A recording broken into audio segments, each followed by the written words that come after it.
On today's horror news, Jordan Peele and Sam Raimi join forces for Portrait of God. The nominees are in for the 2025 Horror Game Awards. Stranger Things Season 5 breaks a bunch of Netflix records, and new trailers are here for 28 Years Later, The Bone Temple, Poultry Guys 2, and The Strangers Chapter 3. Hello and welcome to What Culture Horror. With myself, Andrew Pollard. I hope you're well. I hope you're good. I hope your week is going as well as possible. Now, today we are here with a little news video to help your week tick on by. Of course, be sure to check out our list videos, our interviews, our reviews, and who knows what else is around the corner as we head into 2026. But today is a nice little news video, leading off with the huge news that genre heavyweights Jordan Peele and Sam Raimi are joining forces for a feature-length adaptation of Dylan Clark's excellent Portrait of God short. Now, Portrait of God released 3 years ago, amassing a whole bunch of buzz for its 7 minutes. Well, I guess more like 5 and a bit minutes, as the rest of the time is taken up by credits. But the point is, it was really, really good, really, really good. Got a whole load of buzz. I think I read this morning that Portrait of God ended up with something daft like 9 million views by the time all was said and done. And now, Universal has picked up the rights for a feature-length movie adaptation with Clark and Joe Russo writing. No, not that Joe Russo, but The Inheritance is Joe Russo, with the aim here being to expand the world of that viral horror short. Dylan Clark will also be directing again this time out. Now, that short, if you've not seen it, it centers on a young woman spotlighting a painting that to most people appears to just be black, but to others, they see the supposed face of God, which asks the question of why God appears to some people but not to others. And as this woman continues to stare into the painting, something eventually starts to stare back at her, and it's just a really creepy, properly unsettling short movie. As the woman kind of holds onto a cross necklace. The room is just really brilliantly lit. It's just really good. It's well worth your time if you've not seen Portrait of God already. Go and check it out when you're done with this video, I would say. Now, as for Jordan Peele and Sam Raimi, they're involved here as producers.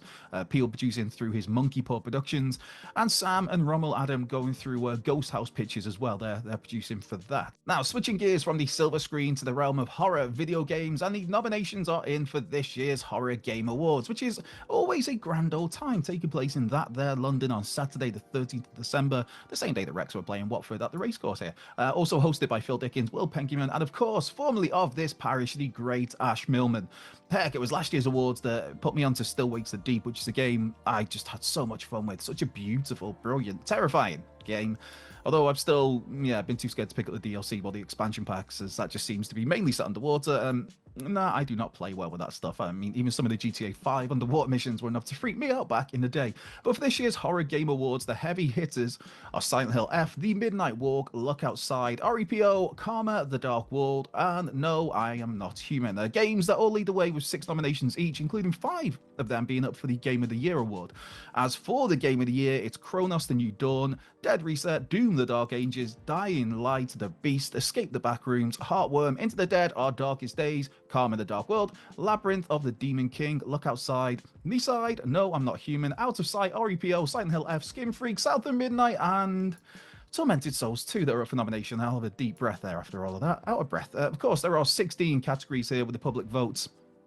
Basically, the way it works is the public vote for their favourite. A winner is then chosen from the top 3 of those votes by a jury, except for the Player's Choice and the Horror Content Creator of the Year awards. They are purely a public vote.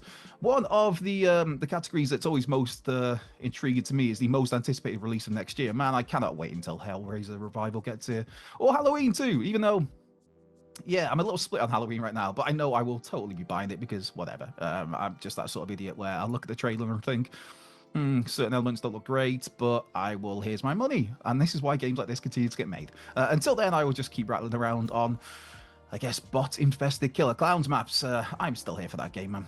Chasing those delicious soft skins, fully aware that we're never going to get another single update to that game, are we? It just gets left to rot. Poor form. Poor form. I'm not here to mourn Killer Clowns, not today. I'm here to bring news chatter. So, switching gears to Stranger Things, which has now returned with part 1 of its 5th and final season. And wouldn't you know it, but that return it's kind of set all kinds of new records for Netflix. It's almost like this series is quite popular. For me, I'm way behind on Stranger Things. One of those series that I just got left behind. And while I've not tuned into season 5 yet, tens of millions of people have. And now this is per a Netflix statement that, where's the number? Season 5 part 1 was the biggest premiere week ever for an English language show in the streamer's history, picking up 59.6 million views. That's quite a lot, with the new season making it into the top 10 in all 93 tracked countries and reaching number one in 90 of those 93 countries.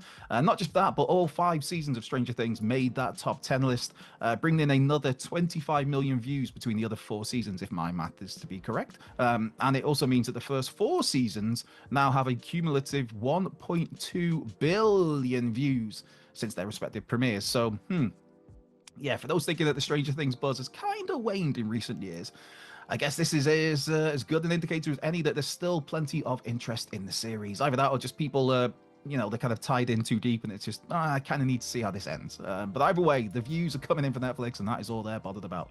As for the rest of Season 5, the next 3 episodes arrive on Netflix on Christmas Day. And then there's a finale on New Year's Eve, a finale that's also shown in select theatres as well as on Netflix. I mean, who knows? Maybe I'll be caught up with Stranger Things by the time of that finale. Yeah, but that's doubtful. So yeah, that's not all for Stranger Things either. So there's the animated Stranger Things Tales from 85 series on the way, plus a to-be-titled live-action spin-off show. So yes, there's a lot more still to come, even if the main series is peacing out after season 5 is done. And now from Stranger Things to well, The Strangers, kind of. I'll get to that in a minute. We're just rounding things out today, though, with a reaction to a few new trailers that have dropped, The Strangers Chapter 3 being one of them.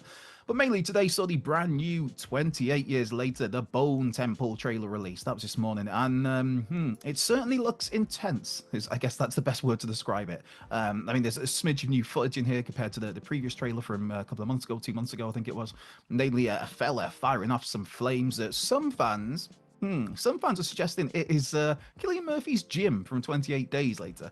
But then remember that first look at 28 Weeks Later's trailer? Yeah, people thought that was Jim as well. Now, I am totally here for a fun conspiracy theory, and I did get a chuckle out of some fans suggesting that this Bone Temple trailer had purposely kind of CGI'd someone's face in to hide the fact that we were actually watching Jim setting off some gnarly flames.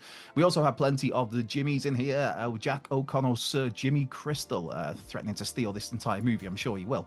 He also comes face to face in this trailer with Ralph Fiennes' Dr. Kelson, as Kelson is seemingly trying to cure the old Alpha, the big fella. And crazily, it's now barely a month until the Bone Temple gets here. January the 14th, I believe it was. 14th or 16th? I'm going to say 14th. But you know what has my attention even more than that? That is the first teaser trailer for Poultrygeist 2, Night of the Chicken Dead. Oh, I am a sucker for all things Troma. A sucker for Poultrygeist Night of the Chicken Dead, which somehow, you have those moments, and they're happening more and more regularly these days, but you have those moments where, like, that can't be that old. That wasn't that long ago. Yeah, I had one of them that I realized that Poultrygeist, the original movie, turns 20 next year, which is just absolutely nuts. Now, Mercedes Amuse is directing this time out for Poultrygeist 2. Lloyd Kaufman having directed the first movie, but Uncle Lloydie and Michael Hertz, yes, they are again on producing duties here, as they so often are. But in terms of plot, nothing specific is known about Dawn of the Chicken Dead just yet, but that teaser... Yeah, the teaser trailer we've got so far, it's very Troma, promising plenty of gnarly practical effects as we pick things up in a world where, if you're not familiar with the original Poultrygeist, essentially the loose premise is that we've got Native American chicken zombies running rampant, running wild, brother, after a fast food chicken shop had been built on a Native American burial ground. Yes, it is quite the trip, and it is as Troma a movie as you will ever get, and I mean that in the best possible way. I mean, seriously, one of my absolute favorite Troma movies. So here's hoping for more of the same for the sequel. And I last mentioned, as I teased it a few minutes ago, but the first teaser is here for The Strangers Chapter 3, the third leg of Renny Harlin's Strangers trilogy, which arrives this February. You can see my mood just... Oh man, I'm trying to stay positive with this. I hate myself for getting excited about these Strangers movies. I mean, Brian Patino just spoiled us so much of that first film. I was lucky enough to see that in the cinema, and it was just great. Had such an impact, and it was that demand then of like, we need a sequel, we need a sequel, we need a sequel, and then we got one. Johannes Roberts' Pray at Night, which was solid. I know some people dump on it. I enjoy that film. There's that amazing neon set pool sequence, of course, and then we got The Strangers Chapter 1, the first in a trilogy of movies that were all shot at the same time. And a movie that was just such a disappointment. But hey, idiot over here went and got his hopes up, the idiot sandwich that I am. Got my hopes up high for The Strangers Chapter 2, but that was likely even worse than chapter 1. So why am I still eager for chapter 3?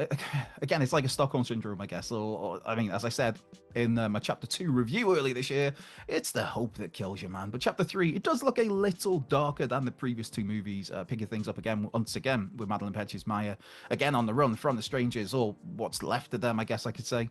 And seemingly based on the teaser, kind of looks like she might even be joining them. I don't know. But like a sucker, I will be here for it when February rolls around, just like I'll be here for that Halloween game that I'm still thinking looks a bit pants. And with that, that brings today's news video to a close. Be sure to check out the other excellent video that's floating around here somewhere. This has been What Culture Horror. Myself, Andrew Pollard. Be well, stay safe, and I will catch you down the line.